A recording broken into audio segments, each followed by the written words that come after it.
Police and coroners located the last of the bodies this morning. A particularly difficult task after the intense fire that reduced the home to rubble. Police say Pardo had no criminal record and no history of violence. Investigators told the Los Angeles Times Pardo had likely planned the shootings over several months. Christmas Eve was usually the annual Christmas party at the Ortega's family home. The tradition was something the entire extended family looked forward to, often spending the final few hours of Christmas Eve together, eating, drinking and playing Christmas-themed games. But this December 24th of 2008 was going to be very different.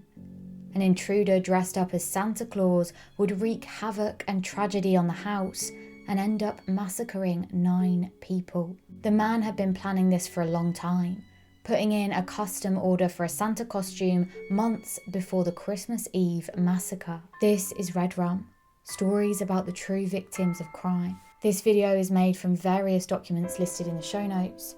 I use news archives, documentary footage and court documents, and so the videos are accurate to the source materials I can find. Sylvia Ortega's mum and dad hosted this Christmas Eve party, as was tradition. They did it every single year, and the party tended to get pretty big because by now Sylvia was an adult with a whole family of her own. And Sylvia herself had 4 siblings, and all of their children and extended families were invited. But before the partygoers could leave, they heard the doorbell ring, and Sylvia's 8-year-old niece, Katrina, went up to the door to go and answer it. Standing on the other side was Santa, dressed in his famous red and white Christmas outfit. He'd just come from the path leading up to their house, and on his way down that path, he'd seen a neighbour, he'd waved to that neighbour, and then he'd wished them a Merry Christmas. And then he got to the door and waited for someone to answer it. Katrina's mum, Leticia, went to the room next door to go and grab her video camera. She wanted to document this special moment. And as she was getting that camera, she heard what she would later describe as balloons popping from the next room. But she quickly realised that the balloon popping sound was actually gunshots. Back at the front door, Katrina had run closer to Santa, and he had this present under his arm, but she hadn't got to see much else because the man, who she thought was Santa, had pulled out a gun, aimed it at her face, and then pulled the trigger.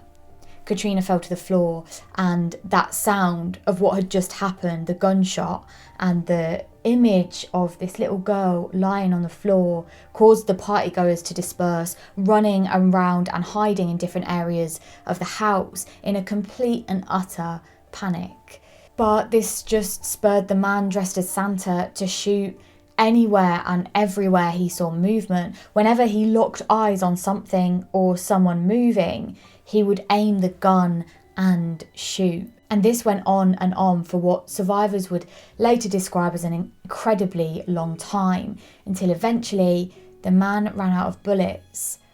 But horrifically, when he ran out of bullets, he wasn't unsure of what to do. He simply dropped the now empty gun back into his coat, and then he reached into his Santa costume and he pulled out yet another gun, and then he just started shooting, this time making his way through the rest of the house. One of these bullets hit Sylvia's brother James, and then another of her brothers, Charles, shouted out that he recognised the man standing there in front of them.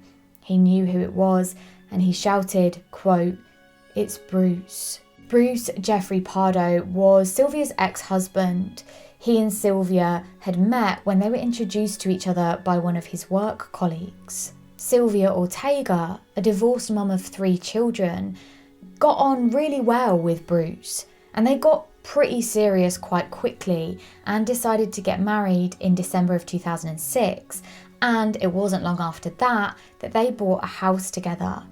Bruce was working a good job as an electrical engineer, and he'd also started volunteering at a local Catholic church. he'd begun to build up quite a reputation of a supportive person, and the support network of friends he had from the church was large, and he also had friends at his new job.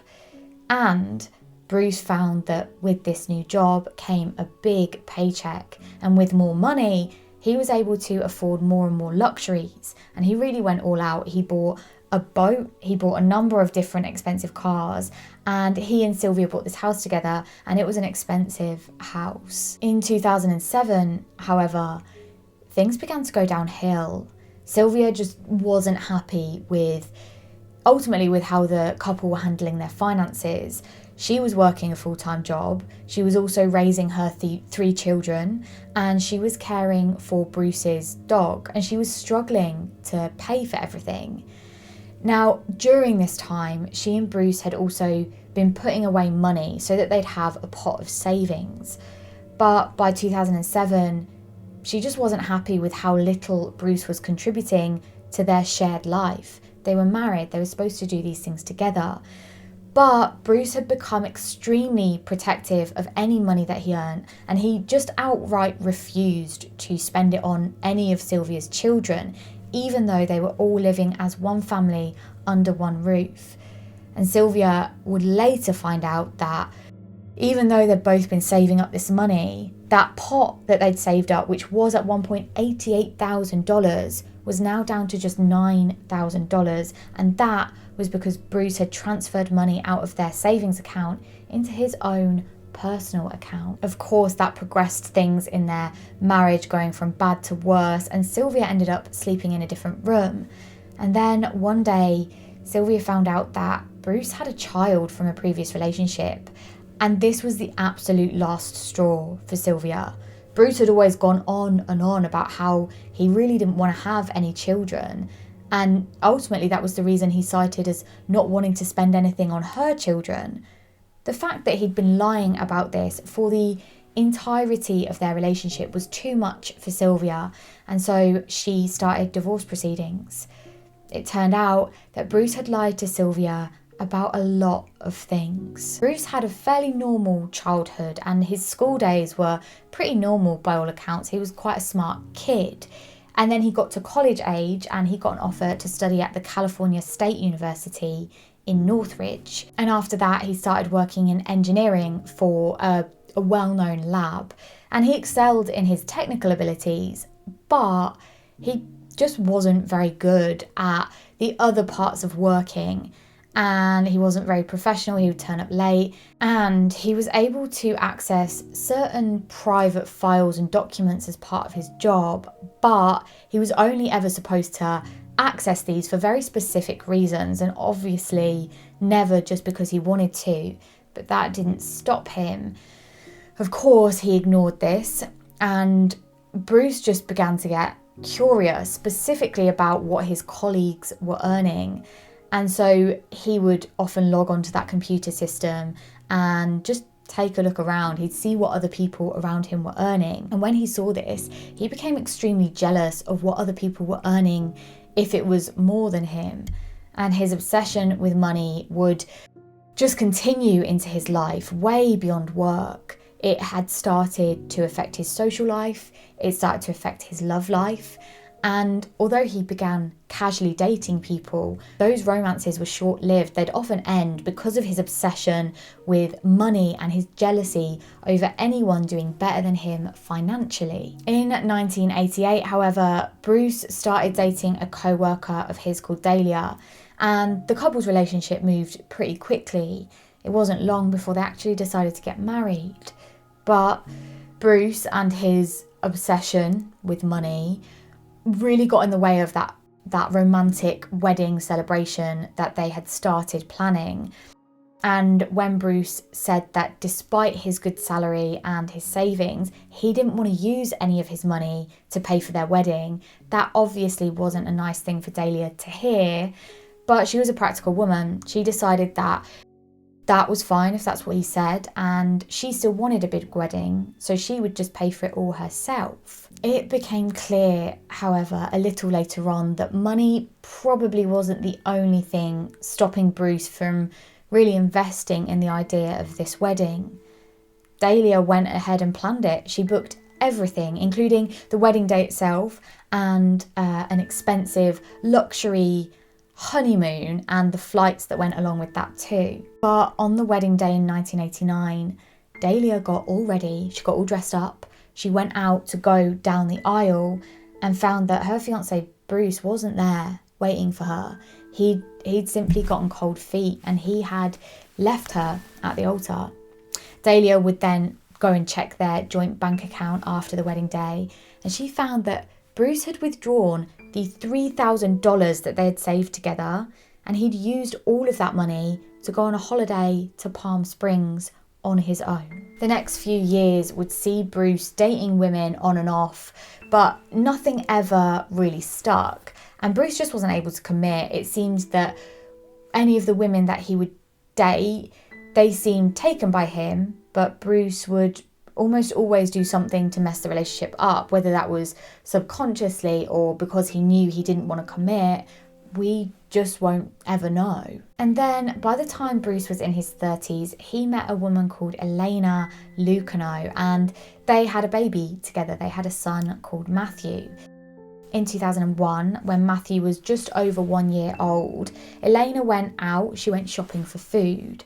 And when she came home, her whole world completely changed. She came inside the front door, she walked up to the living area, and that's when she found Bruce standing there holding Matthew, and her son looked drenched wet and was lifeless. And Bruce's story was that he'd been watching TV and he'd been so immersed in the programme or whatever he was watching that he'd not noticed his 1-year-old son go outside to the pool and fall into the pool. Elena was completely shocked by this and obviously rushed Matthew straight to the local hospital. Not quite sure why Bruce didn't do that. Either way, she managed to get him there and he was revived. But he suffered really bad brain damage from lack of oxygen and ended up being partially paralysed for the rest of his life and will forever need round-the-clock care because of that accident. The trauma of that event led to Bruce and Elena separating, and after that, Bruce decided to leave both his ex-partner and his child, and he just refused outwardly to pay anything towards his son's care, towards any of his medical expenses or day-to-day living. And of course, Elena was furious about this. I mean, not only had Bruce abandoned her and their son, but he'd gone completely AWOL, and whenever he would get in contact with her, it was never about seeing Matthew or about any of the money that he owed. Now, by this point, Matthew has medical bills and they are ongoing and they've racked up to almost $350,000. And so Elena decided to take Bruce to court. She needed to try and sort all of this out on the record. And that court appearance went ahead as planned, and the judge ultimately decided that Bruce would have to pay $240 a month, which was nothing compared to the amount of money that had been spent on Matthew's medical care. But nonetheless, at least it was something. After that, however, Bruce decided to completely stop communication with both Elena and his son, Matthew. So with that revelation that Bruce had this whole life before he even met Sylvia, and she knew nothing about it, especially the fact that he had a son from his previous marriage, Sylvia filed for divorce. And she ended up taking Bruce to court, and it was decided that Bruce would pay her $300 a month in spousal support, as well as a one-off $10,000 payment. And on top of this, Sylvia would get to keep her engagement ring as well. That wasn't the end of Bruce's life turning upside down. He was subsequently fired from his job, and this was, of course, his own doing. It's because he had been lying on invoices about exactly how many hours he'd been doing. And on top of that, things just continued to get worse. With Bruce's money going down and down now that he didn't have a job, his expenses stayed the same. And he was reported to have an outgoing expense every month of around $8,000. And obviously, with no income, he couldn't afford that. And it was during that ongoing divorce proceeding that Bruce had started to plan his revenge, he decided he needed to do something about all this money that was going out of his bank account every month. For the next few months leading up to that Christmas Eve night, Bruce bought various different guns. He bought an air compressor, he bought high-octane fuel, and of course that custom-made Santa costume. Back to the 24th of December, sometime after 11:30 p.m, and Bruce has already shot Sylvia's 2 brothers and her niece. And in fact, even after her brothers had been shot numerous times, they managed to get back up and actually charged towards him. Their whole family was there and they were going to do anything they could to protect them.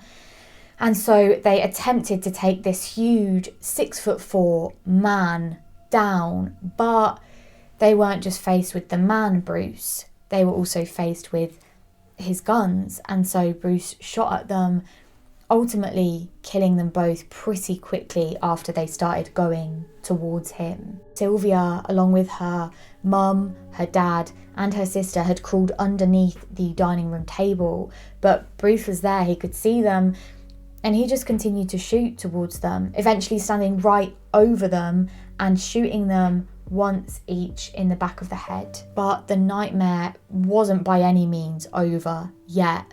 Bruce then took that large present that he'd been holding underneath his arm. He opened up the box, and inside was a homemade flamethrower. And he then proceeded to take that, and he took out the spray nozzle and sprayed this high-octane gasoline all over the house. He had planned to set the house alight and escape, but Bruce never actually got that far, because what he hadn't seen was that there were a number of open flames burning. And so when he had sprayed that gasoline, the fumes had ignited with those open flames, and the whole of the downstairs area set on fire with Bruce still inside. As the fire violently ripped through the downstairs area of the house, one of the party guests, the mother of Katrina, had managed to make her way out of the house with her 8-year-old daughter over to one of the neighbours' house. And when she was there, she dialed 911 and she told the operator exactly what was going on. Another few party guests did manage to run to safety outside the house, including one 16-year-old who was shot but managed to escape into the back garden. And while she was there, another 2 party guests managed to join her, and they all climbed over the fence and hid with the neighbours. But just moments later, those 3 people who had escaped looked over the fence, and they saw that the house was completely covered with flames and there was an explosion. The fire crews arrived soon after that, and they started to tackle the fire, and alongside them the SWAT team arrived as well as the police to try and deal with Bruce. But despite his extensive 2nd and 3rd degree burns from the fire, Bruce had managed to escape out of the door and got into his rented car and sped away into the distance. And that all happened just moments before the SWAT team arrived. The fire was so bad that it took almost 80 firefighters to put the blaze out, and it took over 90 minutes. And when paramedics arrived, they went inside and they found the charred remains of 9 different victims. And these 9 people were parents, mostly, to the children who had managed to escape the house. And so altogether, by the time that night had ended and Christmas morning broke, 13 children found themselves without either parent. I found a post from someone whose mum was friends with the family, and that mum was actually supposed to be at the party that night. Now, the person said that because of the size of the family and how big it was, many of the older siblings ended up having to take care of the younger siblings who had lost their parents, but that they did stay together as a family and that they were doing well now. And in a miraculous turn of events, Katrina, who's the 8-year-old girl who had initially greeted the man she thought was Santa at the door, she survived that gunshot wound. And so, in terms of the victims of that night, Sylvia, who was Bruce's ex-wife, was shot to death, as were her parents, Jose and Alicia, as were 3 of her 4 siblings, Charles, James, and also Alicia. And Charles and James' wives, Cherry and Teresa, also died that night. Alicia's son, Michael, he was very young, he was just 17 at the time of this massacre, he also died, and it's reported that his cause of death was exposure to fumes from the fire. Police immediately made their way round to Bruce's house. They had no doubt that he was the perpetrator of this horrific crime. Not only had one of the survivors identified him, but neighbours had seen him come out of the house and get into his rented car and drive off. So they had also corroborated that it was Bruce who had committed this crime, and so police made their way round to his house. But they didn't need to rush round to find him by any means. By the time they reached the house, they found Bruce dead from a self-inflicted gunshot wound to his head.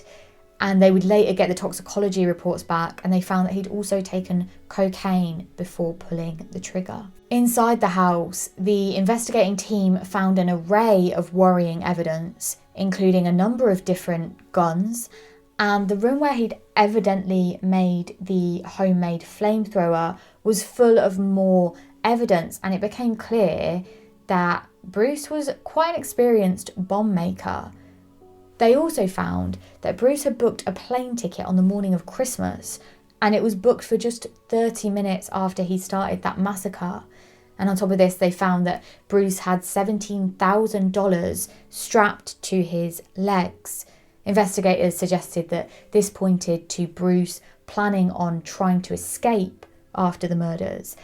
They didn't think he'd necessarily planned to kill himself from the start, but perhaps because of his burns being so bad, that had prevented him from escaping and doing what he'd previously planned. But the horrific events of that day don't end there. After they found his body, police searched the surrounding areas, and they found his car parked quite nearby. And what they found in this car was, when they opened the passenger side door, they saw the Santa suit, the Santa costume there, and they looked in and they saw that around the outside was gunpowder, and they found that this had been rigged to blow up if anyone had tried to move that Santa costume at all. That trap was eventually triggered, but it was triggered by the bomb disposal unit, and so thankfully no one was hurt. The investigating team also found evidence that Bruce might have been planning to kill his own mum. It's reported in a number of different source materials for this episode that Bruce's mum was the person who had told Sylvia about Bruce's first child, and that had ultimately led to those divorce proceedings going through. And it suggested that he blamed his mum for his downward spiral that seemed to happen after that divorce started going through. And Bruce's mum was always meant to be at that Christmas party that night. In fact, the only reason that she didn't end up going was because she was unwell. If she'd have been there, it's very likely that she would have been killed too. A reporter said, quote, "This divorce shattered Bruce Pardo. It became his obsession, and Bruce began to plot ways to get back at Sylvia. I think that he decided he wasn't just going to kill her, but he was going to kill everything that she loved and take it, wipe it off the face of the earth." A neighbour later said that she didn't see any signs that would point to Bruce's violence before the event. She knew that the FBI had interviewed him. I couldn't find what this was specifically in relation to, but she said that they hadn't found anything suspicious. And as far as she was concerned, there was nothing specifically abnormal about Bruce, although she did comment that she didn't have a good feeling about him, and she noticed changes in Sylvia's behaviour when she was with him. And after they divorced, she said that Sylvia went back to her normal, chatty, sociable self. The only surviving sibling of Sylvia's, Leticia, said in an interview with her friend Christina Kuzmic this. So these days, unfortunately, there is always some story. There's a shooting in a school, there's a shooting at a concert. How do you not live in constant fear? I cannot control what might happen somewhere else. Whether it's at my kid's school, whether it's, down the street, I know what I can control, and that's the choice that I have of providing what I need to provide in a positive way to my family. So to my focus family. on what you can control and stop focusing on what you can't and living in that fear. Absolutely. Thank you for watching this episode of Red Rum. If you enjoyed today's content, please consider clicking that subscribe button, clicking the thumbs up button, and if you've got any case suggestions, write them down below. I'll add them to my list, and I'll see you next week for another episode of Red Rum. Bye.